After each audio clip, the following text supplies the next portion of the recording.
Hi there, it's Rachel with Chibi, and today we're going to be working on loose leash walking like you requested.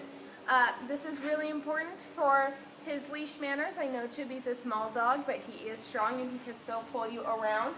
It's also good for his safety. If you have him out somewhere public, like at the park or the beach or Petco or anything like that, you definitely want him to be close to you so that in case there are other dogs around that might be aggressive, that they can't get after him and you have him right with you here.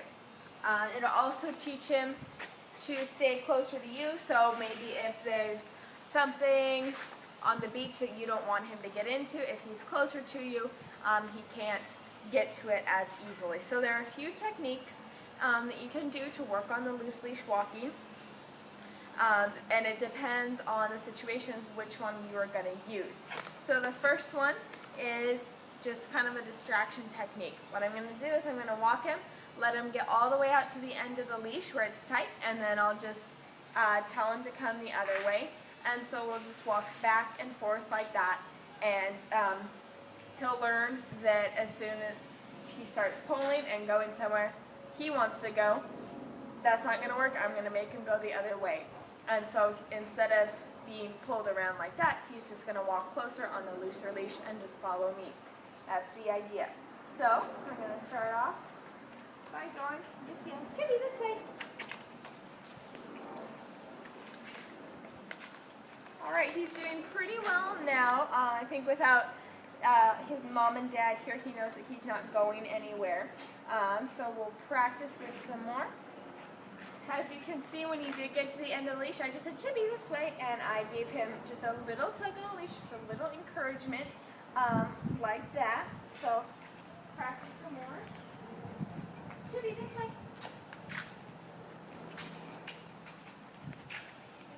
And there's not much over there that he wants to go after. So we'll keep going out this way.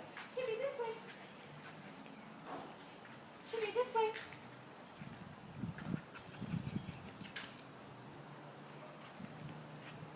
Yeah, as you can see, he's already listening better. It's taking longer for him to get out on the end of the leash and make it tight.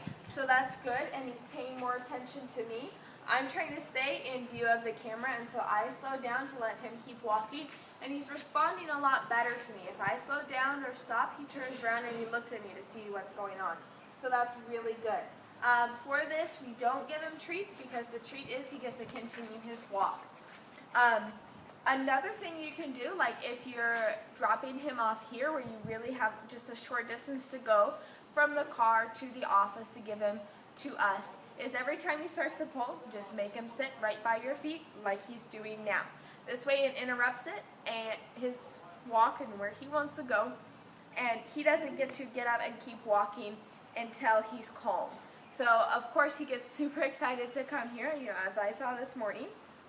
So I'll show you what that looks like. Chibi, come here. All right.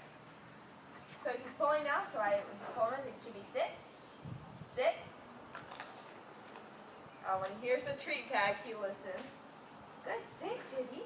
And now he's sitting calmly and not pulling, not trying to go anywhere, not whining. And so his reward is we get to keep walking. Chibi, come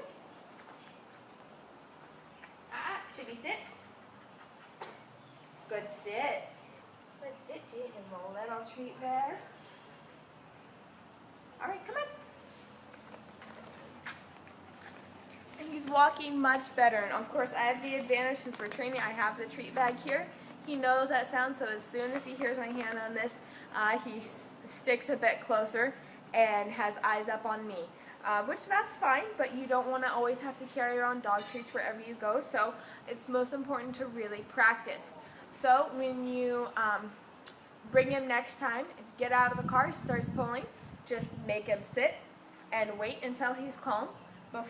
He's already sitting. What a good boy. What a good boy. And just wait until he's calm before you continue. Even if he's sitting and you have him tight on a leash and maybe his front feet are off the ground and he's pulling at his collar and trying to lunge forward, that's not okay. We need to teach him that he needs to have some self-control, and once he has that, then he gets to continue with his walk. So come on, Chibi.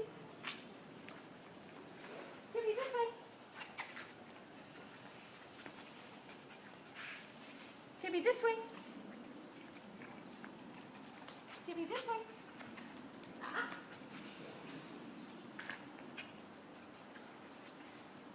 Now, as you can see, he's already doing a lot better. I'm standing here with the loose leash on him.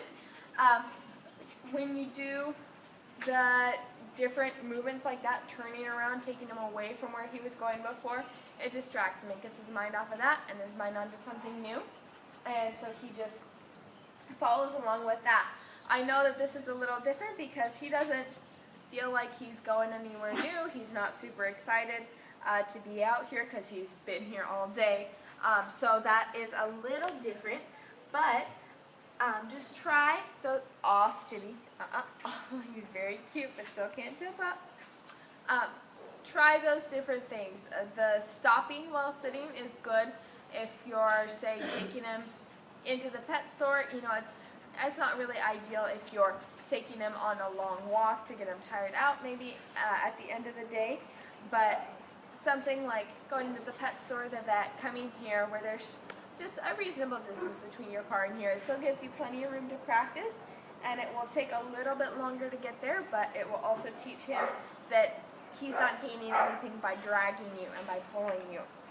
And also changing directions is a good thing just to practice so that when you actually are out for a nice leisurely walk, he learns to walk nicely and close to your side on a loose leash.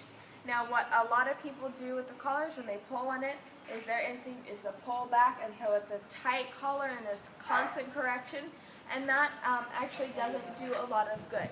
What works best is if you can get him to where, before he has a super tight leash, to where something like this, where you can just give him a tug back. I don't want to do it now because he isn't doing anything back, but a quick tug back like this will give him a sharper correction on his neck, and it doesn't hurt him, but it gets his attention more. And the point for that is, as soon as he stops the behavior, the pressure lets up. So it's not like the constant pressure around his neck that he's fighting against. It's just a quick correction that grabs his attention and makes him walk a little bit slower to stop whatever he's doing that you don't want. And then as soon as that happens, it's gone, and so he knows that by not doing it, that the pressure and the tension goes away. So that's a little win-win for him too. So I hope this helps. This was Rachel and Chibi going over loose leash walking.